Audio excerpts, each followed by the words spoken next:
नमस्कार, मैं हूं विवेक पाल और नवभारत टाइम्स पर आपका बहुत बहुत स्वागत है।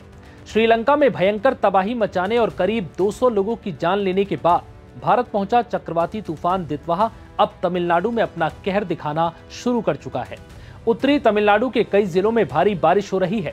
आईएमडी ने उत्तरी तमिलनाडु, पुडुचेरी और उससे सटे दक्षिण आंध्र प्रदेश के कुछ हिस्से में रेड अलर्ट जारी किया है। शुरुआती तूफान और बारिश में हुई घटनाओं में तमिलनाडु में करीब 3 लोगों की फिलहाल मौत हो चुकी है। तूतीकोरिन और तंजावुर में रविवार को दीवार गिरने से 2 लोगों की मौत हुई। वहीं मयिलादुथुराई में करंट लगने से 20 साल के युवक की जान चली गई। श्रीलंका में तबाही मचाने के बाद चक्रवाती तूफान दितवाहा रविवार शाम को तमिलनाडु और पुडुचेरी के तटों से टकराया। मौसम विभाग ने कुड्डालोर, नागपट्टिनम, विल्लुपुरम, चेंगलपट्टू समेत कई इलाकों में तेज हवाओं के साथ भारी बारिश का अलर्ट जारी किया है।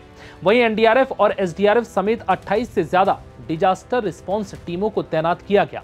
इनके अलावा महाराष्ट्र और गुजरात के एनडीआरएफ बेस से 10 टीमें चेन्नई पहुंची हैं।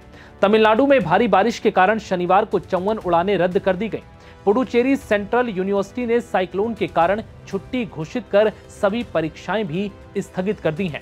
आईएमडी के अनुसार अगले 24 घंटे के दौरान इसके उत्तरी तमिलनाडु, पुडुचेरी तटों के समानांतर उत्तर की ओर बढ़ने की संभावना है, जिससे समुद्र से सटे इलाकों में इससे भारी नुकसान होने की आशंका जताई जा रही है। हालांकि चक्रवात के तमिलनाडु, पुडुचेरी तटों पर टकराने से पहले ही सभी तैयारियां कर ली गई हैं। रामेश्वरम और नागपट्टिनम जैसे तटीय शहरों के कई निचले इलाकों में बाढ़ जैसे हालात बन चुके हैं। वहीं इस चक्रवाती तूफान ने श्रीलंका में भयंकर तबाही मचाई और करीब 200 लोगों की मौत हो चुकी है। इस कठिन समय में भारत ने श्रीलंका की मदद के लिए तुरंत राहत सामग्री और रेस्क्यू टीमें भेजी हैं, जिससे कि राहत बचाव कार्य तेजी से हो सके। प्रधानमंत्री नरेंद्र मोदी के नेतृत्व में चल रहे ऑपरेशन सागर बंधु के तहत भारतीय सेनाओं ने कम समय में राहत सामग्री और बचाव दल श्रीलंका पहुंचाए हैं।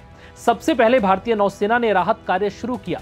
कोलंबो में मौजूद आईएनएस विक्रांत और आईएनएस उदयगिरी ने 4.5 टन सूखा राशन, 2 टन ताजा राशन, दवाइयां और अन्य जरूरी सामग्री प्रभावित इलाकों में पहुंचाई है।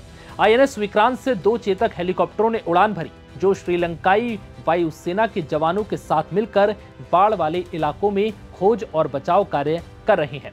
रविवार सुबह एक C-130J विमान करीब 12 टन मानवीय सहायता लेकर कोलंबो पहुंचा।